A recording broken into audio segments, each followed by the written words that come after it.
Just a nurse.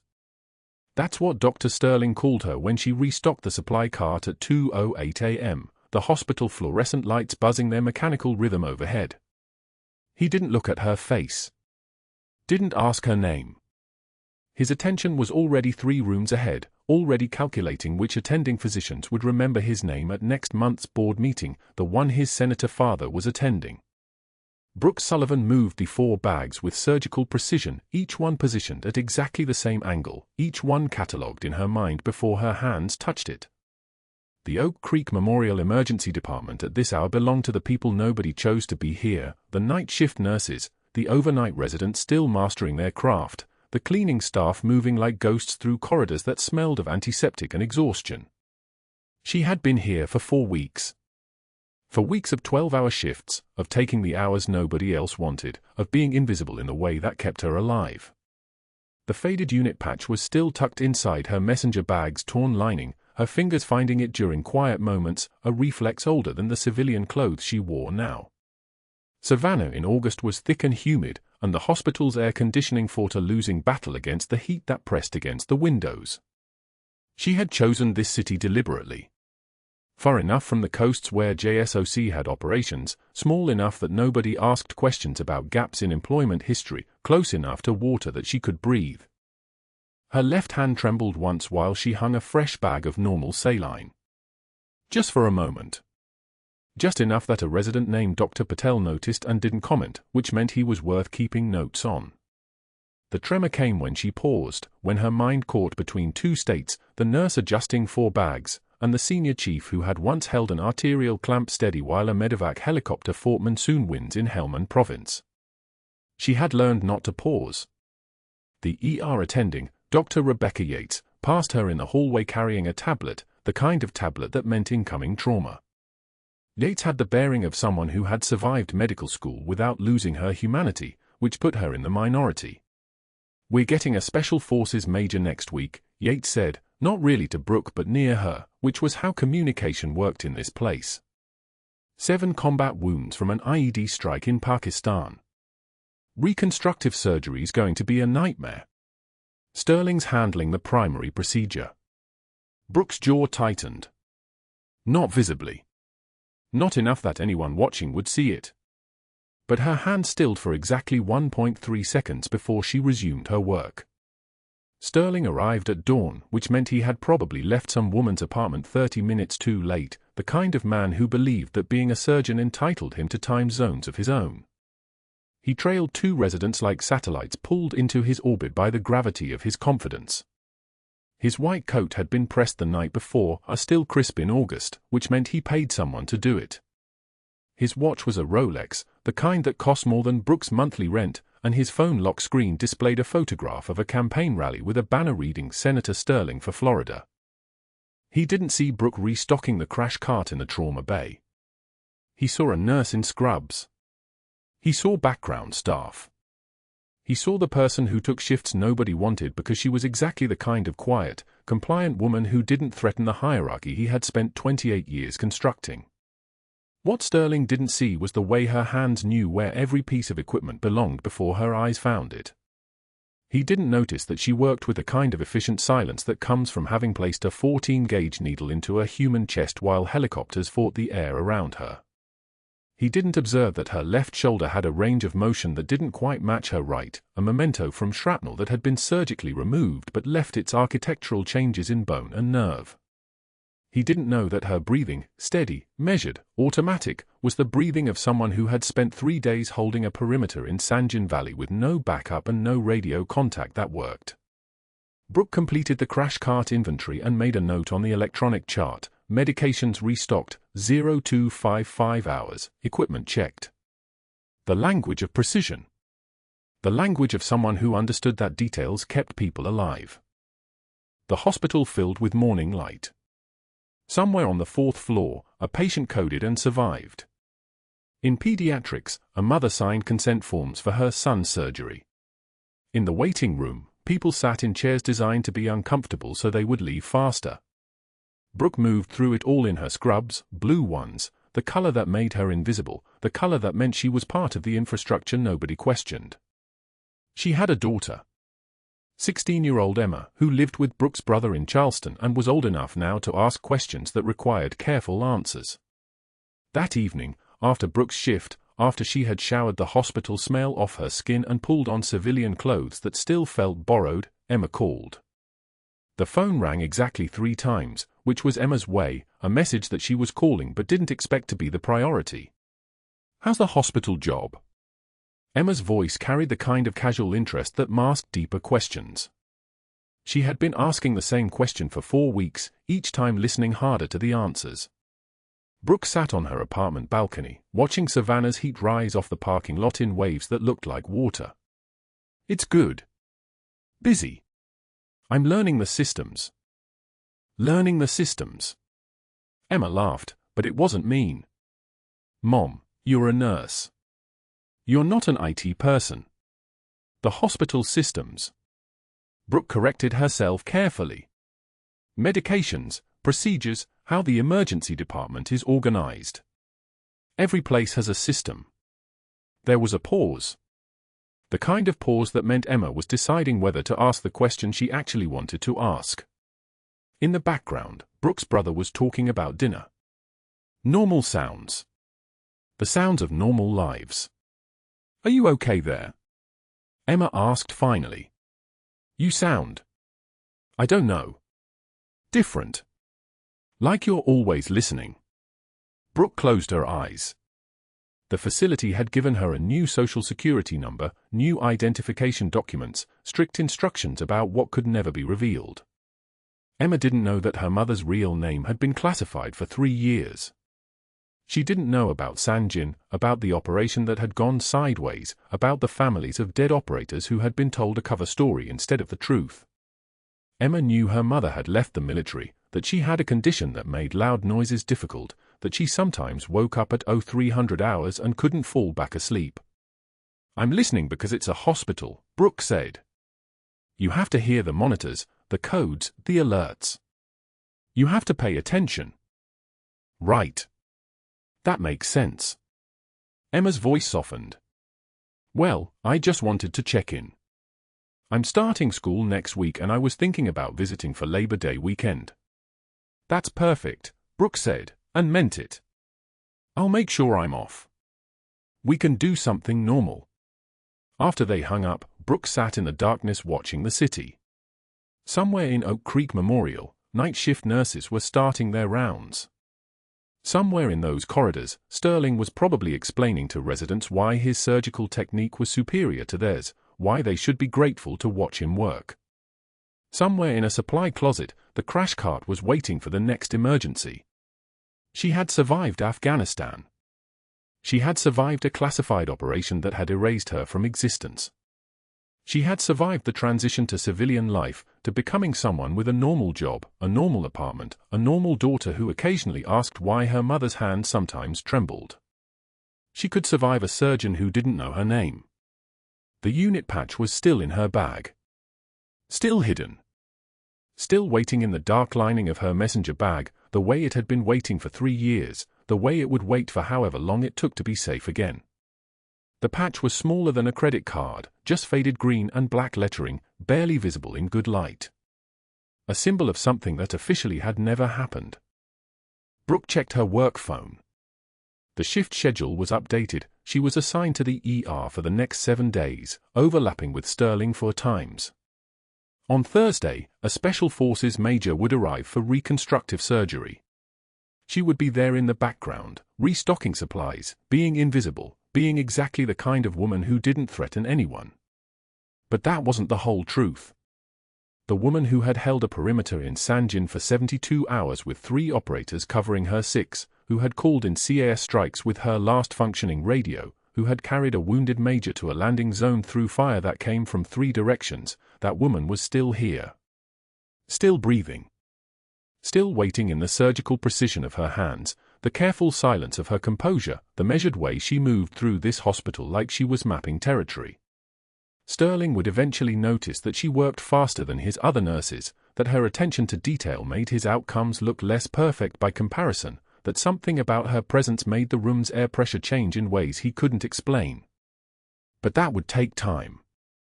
For now, there were supplies to restock, monitors to check, a night shift waiting for her in 8 hours. Brooke finished her coffee and went inside, her shoes soundless on the apartment floor, her mind already calculating the optimal route through Oak Creek Memorial's corridors, the locations of every fire exit, the precise distance from the emergency department to the roof where a medevac helicopter could land. Some habits saved your life. Some habits never stopped. Brooke Sullivan endured the weight of the Oak Creek Memorial Nurses Station like a weight she'd carried before, institutional, deliberate, designed to test who would break. Her first week on day shift had been quiet, which meant she was being watched. People like Dr. Sterling didn't ignore anyone. They assessed. They catalogued. They waited for the moment to push.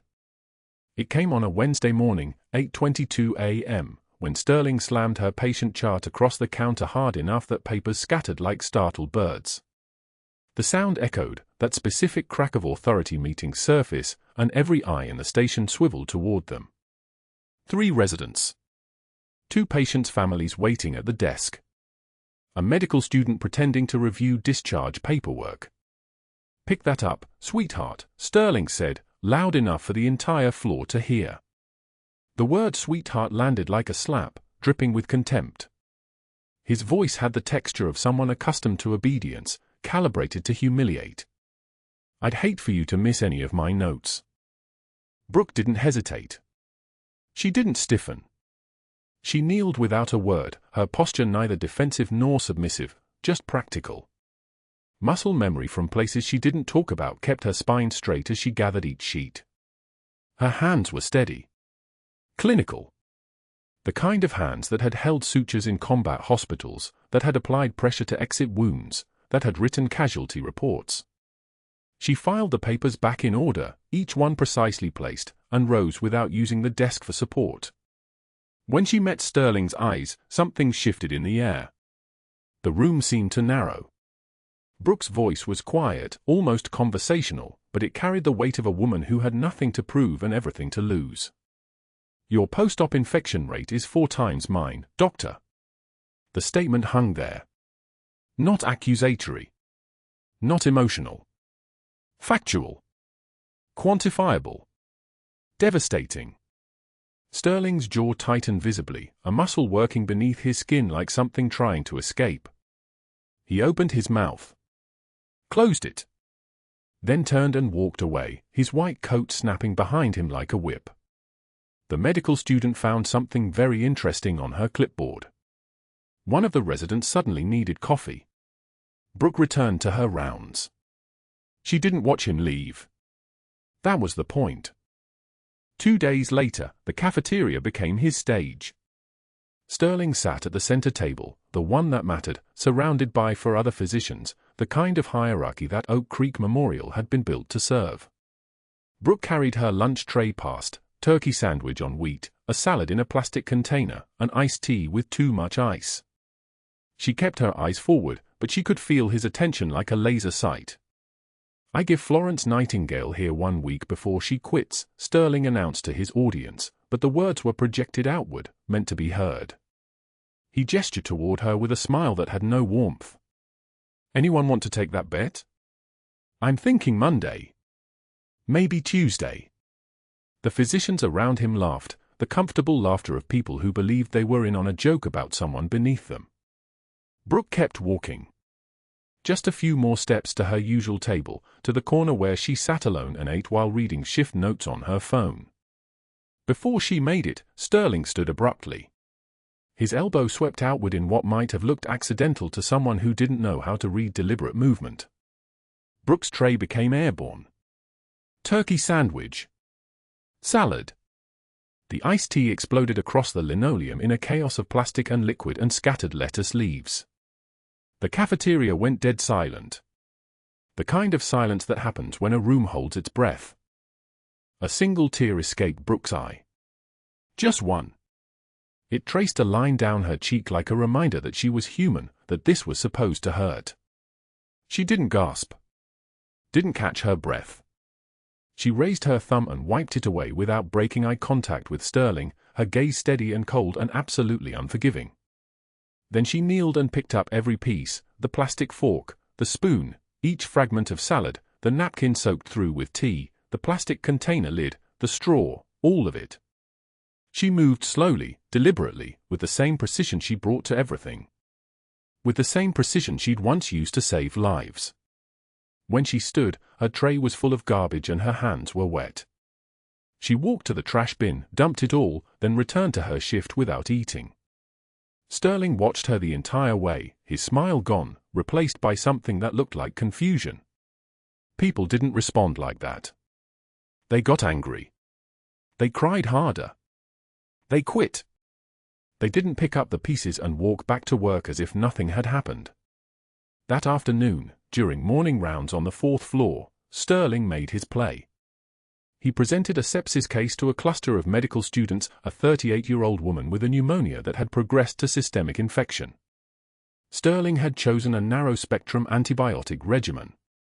Brooke had flagged it 2 hours earlier, suggesting broader coverage until culture results came back. Sterling had dismissed her with a glance.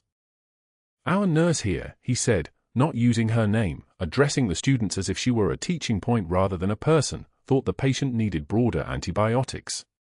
"Fortunately, I caught her little nursing diagnosis before she killed someone." He smiled at the students. This is why protocols exist. This is why physicians make the clinical decisions. Brooke took one measured breath. The fluorescent lights hummed their relentless drone above her head. Around them, monitors beat their steady rhythms. She waited for Sterling to turn away, then spoke in a voice so quiet the students had to lean in to hear it. "The patient spiked to 103 after your narrow-spectrum choice, doctor. 40 minutes ago. I have the chart." Sterling's face reddened in real time. His jaw worked. The students exchanged glances. One of them reached for the patient's file, and the silence that followed was the silence of competence meeting incompetence in front of witnesses. He turned away again, but this time he didn't look back. That afternoon, Sterling made 3 phone calls from his office with the door closed. The first was to a board member named Hancock, who owed Sterling's father a favor from some long-ago golf tournament or political fundraiser. Sterling spoke in measured tones about concerns regarding credentialing and fitness for duty. The second call was to HR, filed as a formal complaint about insubordination, about a nurse who had publicly corrected a physician in front of medical students, about a pattern of behavior that suggested possible credential inflation. The third call was to verify Brooke's employment references. The first number, a lieutenant commander at Naval Station Norfolk, didn't answer. A recorded message said the line was no longer in service. The second reference showed similar results. The third number rang once, then disconnected. Sterling hung up and stared at his phone for a long moment, something cold settling into his expression. He made 2 more calls. One to a private investigator named Carlisle who specialized in credential verification for hospitals and healthcare organizations. Sterling described the situation: a nurse with employment gaps, references that didn't check out, a social security number issued only 6 years ago. "I need to know if she's real," Sterling said, and Carlisle understood perfectly what he meant. The second call went to his father's chief of staff in Atlanta, a man who had connections to hospital boards across Georgia and South Carolina and Florida. "I'm going to need some assistance," Sterling said quietly, and the chief of staff said, "Consider it done." By evening, Sterling had compiled a file. Disconnected reference numbers. A social security number issued in 2018. Employment gaps between 2010 and 2018 that showed nothing but the vague notation "administrative work at Naval Station Norfolk." Hospital positions that had somehow left no forwarding contacts. A woman who didn't quite exist on paper, who had simply appeared 6 years ago as if she'd been assembled rather than born. He brought the file to the hospital attorney, Marcus Webb, a man in his 60s who'd worked for Oak Creek for 15 years. Sterling framed it carefully, not as a personal grudge but as a patient safety issue. "I'm concerned her credentials aren't what we believe," he said, sliding documents across Webb's desk. "I'm concerned she might be practicing outside her scope, making medical decisions she's not qualified to make. I'm concerned about liability." Webb opened the file and his expression shifted as he read. Where did you get this? I have contacts, Sterling said. I thought you should know. The attorney nodded slowly. I'll need to look into this. Patient safety is our primary concern. Of course, Sterling said, and he left the office knowing that the machinery had been set in motion. Brooke Sullivan, whoever she really was about to find out that you couldn't hide from scrutiny once someone decided to look. That was one thing Sterling had learned from his father: there were always people willing to help if you knew the right ones to call. And there was always a way to make someone disappear if you had enough leverage and patience. What neither of them knew was that the real machinery, the one that had buried Brooke Sullivan's past in the first place, the one that had issued her new social security number and her civilian name and her carefully constructed history, was still active somewhere in the Pentagon. And it was about to wake up. The Major arrived on a Tuesday morning in late September, the kind of clear Carolina day when the heat hasn't yet broken and the humidity clings to your skin like a second layer. His name was Marcus Halloway, though most people called him Major, and he came through the surgical intake doors with 2 armed escorts and a file marked classified, need to know only. Brooke saw him from the triage station, noticed the way his left side favored the ribs, the careful breathing of a man who'd learned to move around 7 separate catastrophes. An IED in Helmand Province. That's all the intake nurse mentioned. Brooke's hands didn't flinch as she processed his chart, but her eyes catalogued the wounds: shrapnel across the left anterior thorax, 2 fragmentation injuries to the left shoulder, a curved scar along the ribs that looked like it had been stitched in field conditions with whatever was available. The kind of scars that told stories if you knew how to read them. She did. Dr. Sterling appeared within the hour, suddenly invested in reconstructive surgery that he'd ordinarily delegate to residents. The Major was a decorated officer with Pentagon connections, the kind of patient that moved hospital funding committees and made careers. Sterling circled him like a predator who'd caught the scent of opportunity, already mentally calculating the prestige. Brooke was assigned to post-op recovery coordination, which meant she'd be the one monitoring him through the initial 72 hours, the critical window where complications appeared like ghosts rising from the sand. She didn't volunteer for the assignment. She was simply there when Sterling barked the order, and she accepted it with a nod that gave nothing away. The surgery itself took 4 hours. Brooke waited in the recovery preparation area, arranging supplies with the precision of someone who'd done this 1,000 times, sterile dressings in organized rows, for lines pre-threaded and ready, the monitor cords coiled like serpents waiting for their electrodes. At 2:36 p.m., they wheeled the Major into the bay, and Sterling was already talking, his voice carrying the particular satisfaction of a surgeon who'd completed a technically flawless procedure. Brooke worked the recovery protocol without comment, checking O2 saturation, confirming line placement, establishing baseline vitals. 98, 99, 100%. Perfect. Heart rate 88, stable. Blood pressure 124/76. The kind of recovery that made surgical nurses feel like they'd witnessed a masterpiece. But something happened at 3:14 p.m. when Sterling stepped back and the Major's eyes fluttered open. The Major's gaze moved across the ceiling, across the 4 stands, across the fluorescent panels above his head. Then it found Brooke, and something shifted in his expression, a sudden sharpening, like someone had adjusted the focus on a scope. He watched her work for exactly 17 seconds, watched the way she moved around the 4 lines, watched the specific angle of her fingers as she positioned the arterial clamp with the kind of precision that comes from having done it 1,000 times in conditions that don't allow for mistakes. In field hospitals. In triage. In the kind of places where technique separated the living from the dead. His lips moved. His voice was still drowsy from the anesthesia, but the words came clear. Only saw that once. Saw that arterial technique once. From a senior chief. Sangin. He swallowed, struggled for clarity. You were in Sangin. It wasn't a question. Brooke's hands didn't pause. The clamp was already positioned correctly, and she moved to the next task, confirming the dressing placement on his shoulder wound, but something in her jaw tightened, just barely, a tension that would have been invisible to anyone who wasn't trained to look for it. A tight smile appeared, the kind that doesn't reach your eyes. You're coming out of anesthesia, Major. Disorientation is normal. The procedure went perfectly. You're going to be fine. Her voice was level, professional, the voice of a nurse who'd said this 100 times to confused post-op patients. But across the room, Dr. Sterling's head turned.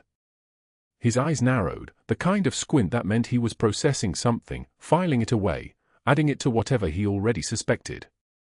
He'd been standing at the monitors, reviewing the post-op imaging, and now his attention swung toward her like a searchlight finding movement in the dark. Brooke felt it, that weight of suspicion, but she didn't meet his gaze. She simply continued her work, checking the chest tube placement, confirming the suction settings, moving through the checklist with the kind of calm that could only come from having done this under fire, literally under fire, while mortars landed and people screamed and you kept your hand steady because lives depended on it. Sterling said nothing. But he watched her for the remaining 30 minutes of the recovery period, watched the way she moved, watched the efficiency of her work, watched her hands. His mind was building something, some framework that didn't quite fit with what he thought he knew about ER nurses and their backgrounds and their carefully constructed histories. The first 24 hours after surgery were textbook. The Major's vitals remained stable, pain management was responsive to the protocol Brooke had set up, and the initial dressings showed no concerning drainage. She checked on him at 11 p.m. during the night shift, at 3 a.m. when the hospital corridors were quiet enough to hear the ventilator system cycling through their breath, and at 6:38 a.m. when the first light of Thursday morning was pushing through the windows. His oxygen saturation stayed above 97%. His heart rate held at 82. Everything was healing. The human body, when it wanted to survive, could be a remarkable thing. On day 2, the same pattern. Brooke ran her rounds, checked the Major's lines, reviewed his charts, confirmed his pain levels were manageable. Sterling appeared twice, moving through the floor with his white coat flaring slightly as he walked, his presence commanding the kind of attention that comes from institutional authority. He reviewed the Major's progress with clinical satisfaction. The reconstructive work was holding. The shrapnel removal had been complete. No active bleeding, no signs of infection, no complications that would require intervention. It was the kind of surgery that belonged in a medical journal, Sterling's surgical journal, presumably, with Sterling's name on the byline. But it was day 3 when everything shifted. Thursday morning, 6:52 a.m., during shift change when the night nurses were giving report to the day team and the floor was in that strange liminal space between the quiet of night and the chaos of morning. Brooke had come in early, she often did, and she'd walked directly to the Major's room before clocking in, a habit born from years of checking on her people, making sure nothing had gone wrong during the hours when she wasn't there to watch. The breathing was wrong. Not obviously wrong, not the kind of thing a standard pulse oximeter would catch, but wrong in that subtle way that meant something had shifted. The sound was there, a whisper of air moving through the left lung, but the right side was quieter, as if something was pressing down on it, restricting the space. Tension pneumothorax, the kind that could collapse silently while a patient looked like they were sleeping, the kind that could kill in hours if nobody was paying attention. But everyone said the Major was fine. His O2 sat was 94%, which was still acceptable. His heart rate was 88. His blood pressure was 122/74. By the numbers, he was stable. By the numbers, there was nothing wrong. Brooke increased the monitoring frequency anyway, ordered every 2-hour vitals instead of every 4-hour, and didn't ask permission because some things didn't require permission, they require the kind of intuition that came from having saved enough lives that you could feel when one was starting to slip. She was at the nurse's station at 8:15 a.m. when Sterling appeared, his expression already carrying that particular irritation he reserved for moments when protocol was being deviated from without his authorization. "Why is the Major on continuous monitoring?" Sterling's voice had that sharp edge, the one that made junior nurses straighten their spines and second-guess their clinical judgments. His post-op day 3 with stable vitals. "You're wasting resources." Brooke was updating the chart, her pen moving with the same precision as her arterial clamps. His breathing pattern changed overnight. "I noticed decreased air movement on the left side at 0600 hours. I wanted to maintain closer observation." Sterling's jaw clenched. "Noticed?" That's not a diagnosis, Brooke. That's not something that appears in a chart. You chart what the vitals show, not your impressions. He leaned against the counter, his posture suddenly casual in a way that felt like a threat. By the way, my investigator found some very interesting gaps in your employment history. Disconnected phone numbers for previous supervisors. Addresses that don't exist. It's almost like someone was very careful about making sure your past couldn't be verified. His smile was the smile of a man holding a winning hand. Very interesting indeed. Brooke's pen didn't pause. Her face remained neutral, the kind of neutrality that comes from having received worse threats in worse places with actual bullets involved. I'll provide additional contact information if needed, Doctor. Her voice was steady, professional, the voice of someone whose composure was so complete that it bordered on inhuman. Regarding the major, should I reduce the monitoring frequency? Reduce it back to standard post-op protocol, Sterling said. Every 4 hours. If something develops, we'll address it then. He turned to leave, then stopped. Oh, and Brooke. I'll need your original nursing certification, your complete employment history, and contact information for every supervisor from the past 10 years. By Friday. I'm sure you understand, just hospital policy, making sure all our credentials are in order. It wasn't a request. The way he said it, the tone underneath the words, made that clear. This was the beginning of something, the opening move in a game that would play out over days, and Brooke understood exactly what was happening. Sterling was scared of something, scared of the way she moved, scared of what the major had recognized, scared enough that he was pulling every thread he could find, trying to unravel her. By Thursday evening, the O2 saturation was dropping. 96%. 94%. 92%. The major still didn't look sick, still complained only of mild discomfort, but his left side was becoming visibly more restricted, the breathing shallower, the kind of progression that looked like nothing until it suddenly looked like everything. Brooke was in the ER by then, reassigned by Sterling's direct order away from the major's floor, away from the patient she'd been monitoring, away from the situation she understood.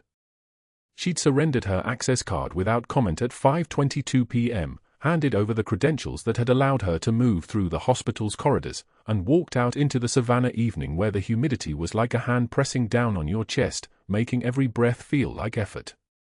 The administrator's office was cold. Fluorescent lights hummed their mechanical song, and Brooke sat in a chair that was designed to be uncomfortable, while 3 hospital employees, the director of nursing, the hospital attorney, and someone from risk management, laid out their findings. References that didn't check out. Credential inconsistencies. A background that raised too many questions. We're placing you on administrative leave pending investigation, the attorney said, his voice carrying the rehearsed tone of someone who'd delivered this speech before. You'll need to surrender your badge and access card. Your employment status will remain contingent on our findings. Brooke set the cards on the table without a word. Her composure was absolute, the kind of calm that comes from having already survived worse, had already lost everything once, already been erased once, already rebuilt herself once. She could do it again if necessary.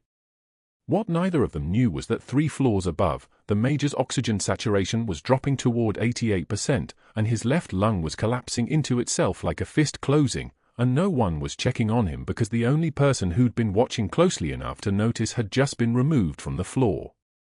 2 a.m. on Thursday brought the kind of quiet that hospitals keep hidden from daylight. Brooke moved through the ICU corridors with the same measured pace she'd maintained for 3 months, checking rooms with the attentiveness that no one noticed because nurses who did their jobs invisibly were simply doing their jobs. The major's room was dark except for the monitor glow casting blue light across his face. She stepped inside, reading vitals the way some people read text, instantaneous, absorbed, total. What she saw made her still. Oxygen saturation 78% and trending down. Respiratory rate 28. The breathing pattern irregular, shallow on the left side, the kind of asymmetry that whispered about one lung carrying all the load. She moved closer, listening.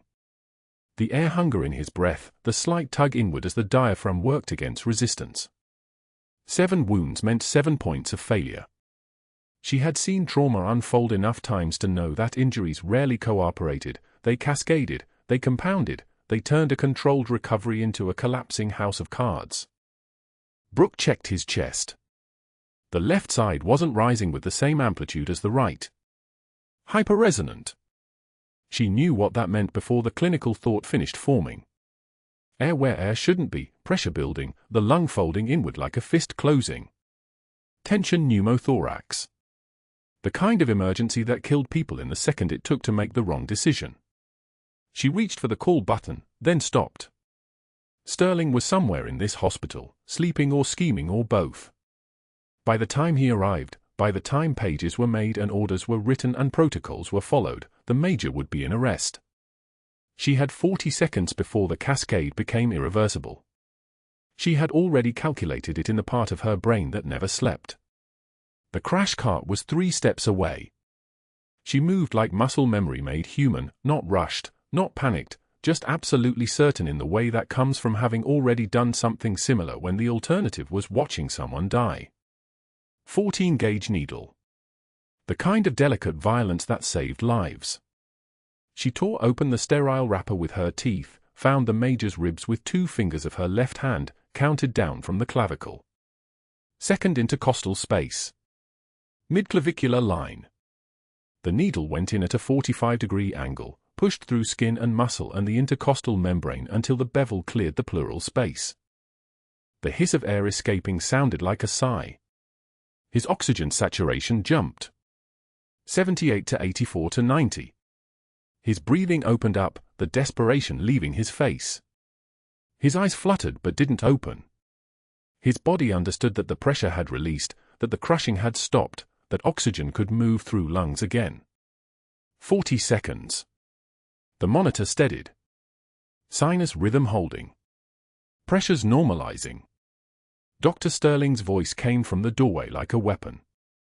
"What the hell are you doing?" Brooke didn't move. Didn't turn. The needle was still in place, doing its work, and she had learned long ago that there was power in not flinching when someone shouted. She withdrew the needle with the careful precision of someone removing a splinter, and only then did she acknowledge his presence. Tension pneumothorax. Left lung. Collapsing fast. Sterling stepped into the room and looked at the major, then at the monitor showing oxygen saturation at 92 and climbing, then at Brooke holding the bloody needle like evidence. His face cycled through emotions, shock, confusion, then something that looked like rage wearing a smart suit. You performed a procedure without authorization. You performed it without a physician present. You performed it on a patient you have no clearance to treat. He was dying. That is not your determination to make. Sterling's voice dropped into the register reserved for people who'd never been questioned. Security. Brooke set the needle down. She had known this moment was coming the instant she'd chosen action over protocol. The security guards came with the kind of hesitation that meant even they understood what they were watching. Dr. Patel appeared behind them, the ICU attending who'd been reviewing charts at the nursing station, and his face held the clarity of someone who understood exactly what had just occurred. "She just saved his life," Patel said quietly. "She just assaulted a patient without proper credentials." Sterling's eyes had gone cold in the way that meant the calculation had already been made. "I want her removed. I want criminal charges filed for practicing medicine without a license. Security, take her." The guards approached like men walking into water they couldn't see the bottom of. Brooke raised her hands and they cuffed her wrists, not roughly, almost apologetically, as if they were ashamed to be part of this machinery. She didn't resist. Resistance would give Sterling ammunition. She had learned in Sangin that sometimes the only victory available was accepting the assault with a spine straight enough that everyone watching knew the truth they were seeing. She made eye contact with the major as they led her out. His eyes were open now, watching her leave the room with the understanding that she'd just traded her position for his next breath. The termination came by courier Friday afternoon. Dr. Sterling's signature was pristine, the letterhead official, the language precise. Credential inconsistencies. Insubordination. Failure to operate within the scope of nursing practice. The hospital attorney's cover letter was written in that particular tone that meant the decision had already been weaponized by people with board connections. Brooke read it twice, then placed it on the kitchen table in the empty house. She didn't move for an hour. Thursday at 2 p.m., her daughter Emma came through the front door still wearing her volunteer badge from pediatrics, the one that led her into every hallway of Oak Creek Memorial. She found Brooke at the kitchen table in scrubs she should have changed out of, hands folded, eyes dry, but the kind of dry that meant crying was just a word away. "Mom, why are you home early?" Emma's voice was small and frightened in the way that meant she already knew something was broken. Brooke opened her mouth and found that there were no words that would fit. The termination letter sat between them like a translation of something she couldn't say aloud. Emma read it while her mother watched the rain outside, rain that had started at noon and showed no signs of stopping, rain that sounded like applause for failure. Sterling had been thorough. Brooke learned this in pieces over the next 18 hours.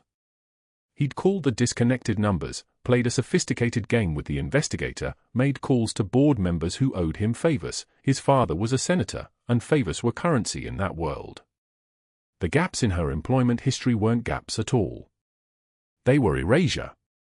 7 years of her life had been removed from every database, every record, every reference.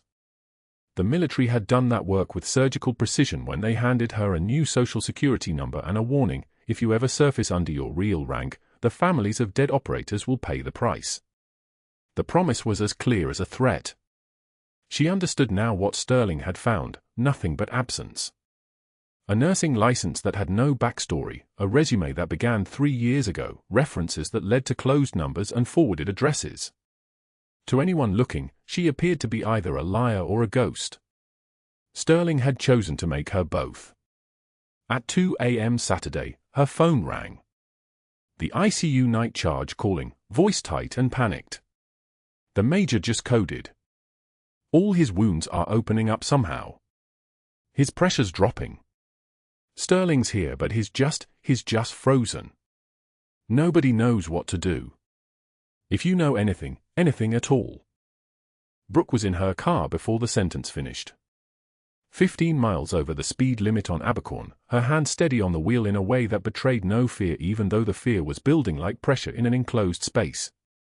She used the ER loading dock code that she shouldn't have remembered, but her hands remembered because muscles have their own loyalty. The stairs came up to meet her, and she took them like climbing back toward something she'd already lost. The ICU looked like controlled chaos dressed up in clinical language. The major on the bed gasping against his own failure, his trachea deviated, his left chest hyperresonant again, all 7 wounds opening up simultaneously as if they'd been waiting for this moment. Sterling stood with his mouth open, barking orders that made no sense because the situation required action and he had only protocol. Brooke didn't ask permission. Permission was a luxury for people with normal lives and normal pasts. She moved to the crash cart, that same needle, that same 40-second window between saving and watching someone die. 14 gauge. She counted ribs again, found the intercostal space again, pushed the needle in with the confidence of muscle memory that transcended 3 months of pretense. The hiss again. The oxygen rebound. The major gasping and color flooding back. Sterling's face transformed. The shock became fury, the fury became the need to reclaim authority from hands that had taken it. Security. This woman is terminated, she has no credentials, she just assaulted a patient. 2 guards approached uncertainly. Dr. Patel stepped between them and Brooke without hesitation. She just saved his life. You were going to let him die. She's fired. Sterling's voice was quiet now, which meant it was dangerous. I want her arrested for practicing medicine without a license. I want criminal charges. I want her arrested right now. Brooke raised her hands and the guards moved forward with that same apologetic hesitation. She made eye contact with Emma, who had followed her mother into the hospital and now stood in the ICU doorway, watching her mother taken away in handcuffs for saving a man's life. Emma's face held the kind of confusion that breaks mothers, not judgment, not anger, just the terrible recognition that the world was not what she believed it to be. The handcuffs closed around Brooke's wrists for the second time. The Major watched from the bed. Dr. Patel watched from the bedside. And Sterling stood with the expression of a man who discovered that destruction required no justification when you had the authority to make it official. But that wasn't the worst part.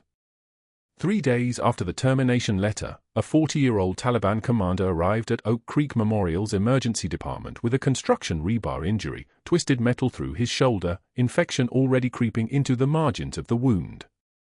He was conscious, irritable, filling out paperwork in broken English when Brooke rounded the corner of the supply hallway, restocking trauma shears into the wall-mounted cabinet with the mechanical precision of someone who'd done it 1,000 times before.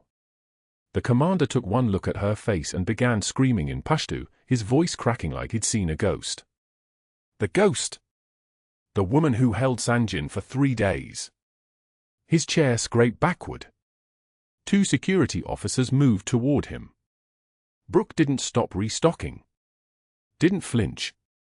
Just continued sliding each pair of shears into its slot, click, click, click, while the man's voice rose higher, more fractured. You were there. You held the bazaar. You saved 37th Company. You held. Emma Sullivan walked through those doors at 3:22 p.m., 16 years old, backpack slung over one shoulder, heading to her volunteer shift in pediatrics. She'd taken the same route 100 times. She knew the ER layout the way other teenagers knew their school hallways. She saw her mother's face register, not fear, not anger, just a blank professional calm that somehow made Emma's chest tighten, and she saw the commander pointing, shaking, his Pashto pouring out like a broken dam. Emma stepped forward. Not toward security. Toward the commander. She moved with the kind of quiet authority that her mother had carried in her body for so long it had become invisible. You will address Senior Chief Petty Officer Sullivan with respect. The words came out flat. Declarative. Not a request. The commander fell silent. The nurses at the station stopped moving. Even the cardiac monitor in the next bay seemed to pause its rhythm. Brooke turned around and looked at her daughter for exactly 2 seconds. Then she walked to the command center, opened the digital filing system, and pulled the Major's newly declassified Sangin file, 800 pages, mostly photographs and redacted names and operational timelines that had been sealed under federal protection protocols until 36 hours ago when the entire 2013 mission got declassified for litigation purposes related to war crimes investigation into Taliban command structure in Helmand province. She held it. Didn't open it. Didn't read from it. Just held it while the room understood what was happening. Then she opened to page 184 and read her own name in military documentation, followed by decoration she hadn't been allowed to acknowledge in 17 years. Her voice didn't break until she reached the Navy Cross citation. In recognition of extraordinary heroism and devotion to duty while serving as senior medical petty officer with Special Forces Task Unit in Sangin Valley, Helmand Province, Afghanistan, during combat operations from 17 September to 19 September 2013. Her hands trembled, not from fear, from restraint, from the sheer weight of 17 years of silence finally becoming audible in a room full of witnesses. The SEAL team leader who'd been standing in the corner, Captain James Mercer, 160th SOAR Liaison for Veteran Medical Coordination, stepped through the gathering crowd.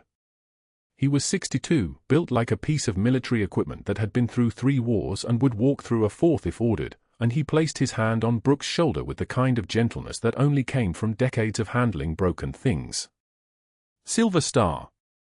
He said it the way someone speaks the name of the dead. A beat. Then, Bronze Star with Valor. Another beat. The room had gone dead silent.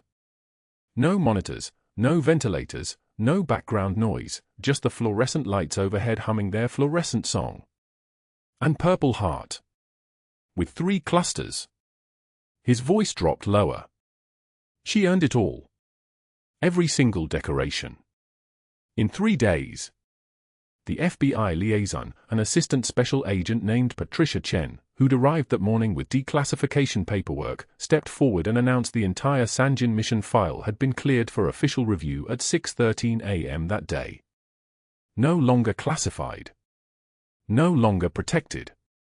The ghost had a name now. The ghost had paperwork. Dr. Sterling stood at the far end of the hallway, his face the color of hospital walls, which was to say not a color at all, just an absence of color. He'd been walking toward the trauma bays. Now he wasn't walking anymore. Now he was just standing, his mouth slightly open, his hand gripping his tablet like it might save him, knowing it wouldn't. The hospital IT director, Marcus Webb, 58, former Marine Corps sergeant, tattoo of a bulldog on his forearm that was older than Brooke's military service, walked into the command center with a laptop and a cable and an expression that suggested he'd been waiting for this moment with the patience of a man who understood that the internet never forgot. He'd implemented automated backup protocols 3 years ago after a ransomware attack had nearly taken down Oak Creek's entire system. Everything he archived off-site. Every 4 hours. Every frame. He opened the security footage on the command center screen and played it without commentary. Timestamp, 23:36, the night before Brooke's termination.